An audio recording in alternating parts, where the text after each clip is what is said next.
ఝాన్సీ అమ్మ పెద్ద హిట్లర్లా ఉన్నా ఆవిడ ఒక అమ్మనే కదా. అవును. లోపల పాశం ప్రేమ ఉంటాయి కదా. అవును. ఆవిడకి ఒక కూతురుందంట. అది మీకు తెలుసా? కూతురున్నారా? నిజమేనా? చాలా ఏళ్ల క్రితం వెళ్ళిపోయారంట. ఇప్పుడు ఆవిడ దగ్గరికి వెళ్ళి ఈ పెళ్లిలో అయినా మీరంతా ఒకటి కావాలని చెప్పి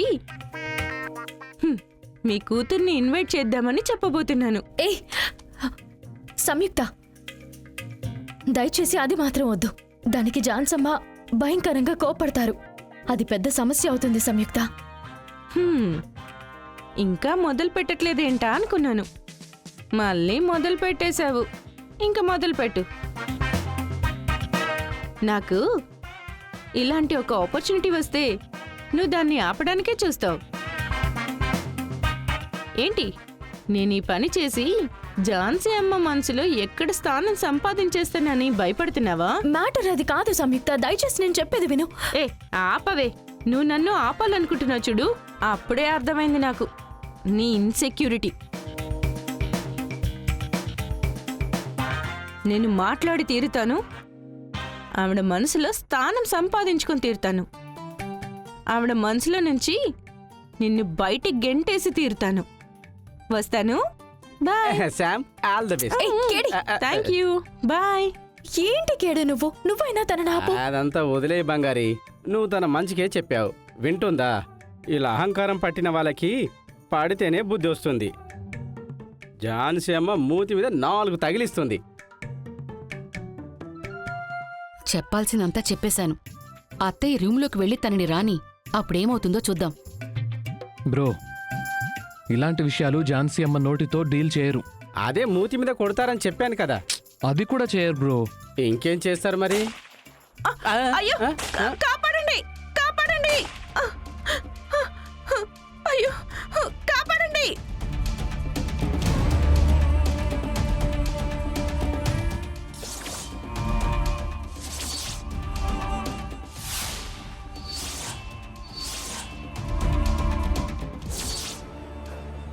కాపాడండి, ఎవరైనా కాపాడండి. ఆగో.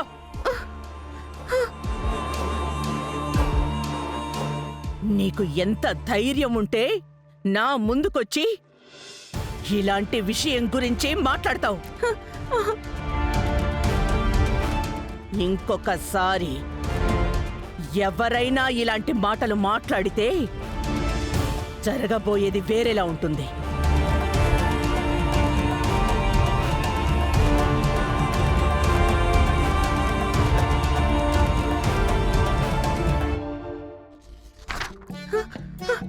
ఏరా, ఝాన్సీ అమ్మ దగ్గర తుపాకీ ఉందా? ఉంది. పిచ్చి కోపం వచ్చినప్పుడు ఇది బయటకు తీస్తారు. మంచిదైంది, మనం కోపం తెప్పించలేదు. మీనా, మనం వేసిన ప్లాన్ బాగానే వర్కౌట్ అయింది.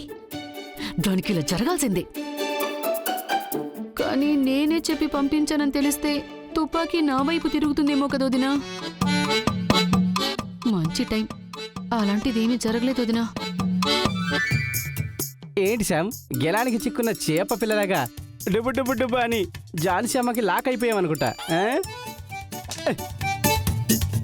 వెళ్ళు.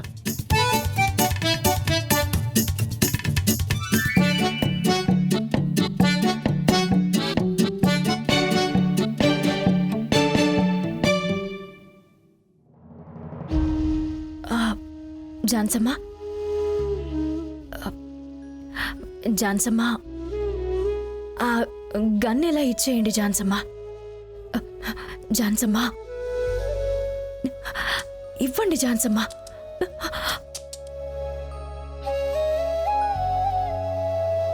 ఝాన్సమ్మ, ఈ ఇంట్లో ఎవరూ కూడా మిమ్మల్ని పేరుకి అమ్మ అని పిలవడం లేదు. మిమ్మల్ని అందరూ నిజంగానే అమ్మ అనుకుంటున్నారు. ఒక అమ్మని చూసి బిడ్డ పరిగెత్తుకుంటూ వచ్చి అమ్మని పట్టుకుని ఆశగా మాట్లాడతారు.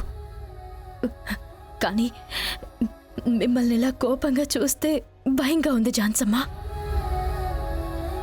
ఒక అమ్మని చూసి ఏ బిడ్డ భయపడకూడదు కదా. జాన్సమ్మ, సంయుక్త ఏదో తెలియకుండా చేసింది. మీ దగ్గర మంచి పేరు తెచ్చుకోవాలని ఏదో ఆరాటంతో ఏదో చెయ్యబోయి ఇలా తప్పు చేసేసింది. ఆ మాత్రం దానికి మీరు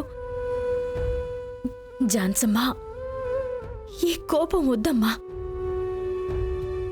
మన కుటుంబం గురించి సంయుక్తకి ఏం తెలుసమ్మా? పాపమమ్మా తను. బంగారి, పాపమని మాత్రం అనుకో. అమ్మా, ఒక విషయం గురించి తెలియకుండా చేసేవాళ్ళని పాపం అనే కదమ్మా అనాల్సింది. మీకు సంయుక్త నచ్చచ్చు, నచ్చకుండాను పోవచ్చు. మీకు తన మీద వేరే అభిప్రాయమే ఉండొచ్చు. కానీ ఈ విషయంలో తన తప్పు ఏమాత్రం లేదమ్మా. ఇది చేస్తే మీకు కోపం వస్తుందని తెలుసుంటే తను ఈ పని ఎందుకు చేస్తుందమ్మా? ఇది జరిగి 20 ఏళ్ళయింది జాన్సమ్మ. అది పెద్ద గాయమే, నాకు తెలుసు. అది మారడం కూడా కష్టమే. అది నేను కాదనడం లేదు. అందుకని ఇంత కోపంతో మిగిలిన జీవితాన్ని బ్రతకడం మీకే మంచిది కాదు జాన్సమ్మ. నిప్పు తన దగ్గరికి వచ్చిన వాటన్నింటినీ కాల్చేస్తుందని చెప్తారు. అలాగే కదమ్మా కోపం కూడా మనకున్న మంచి గుణాలన్నింటినీ తగలబెట్టేస్తుంది. మీలాంటి వారి దగ్గర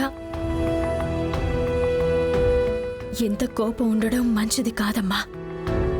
కొంచెమైనా దాన్ని తగ్గించుకుని వెళ్ళండి. బంగారి, నీకు నా దగ్గర చనువుంది. నువ్వు నన్ను ఏమైనా అనొచ్చు, నేను అది చేస్తాను. కానీ ఏ సిచ్యుయేషన్లోనూ ఆ ద్రోహిని మాత్రం క్షమించమని చెప్పకు. నేను అది చెయ్యలేను. కుదరదు. నిజమేంటో కనిపెట్టడం తప్ప ఈ కుటుంబాన్ని ఒకటి చేయడానికి వేరే దారి కనిపించడం లేదు.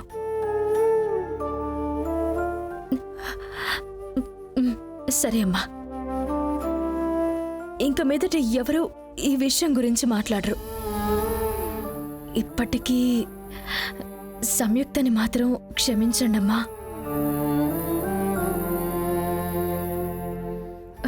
మీరిలా కోపంగా ఉండడం చూస్తుంటే ఇంత దగ్గరైనా నాకే భయంగా ఉంది జాన్సమ్మ.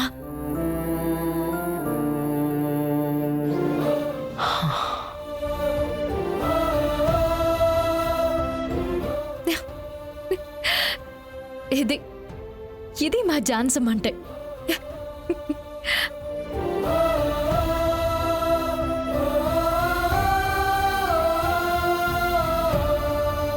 సరే,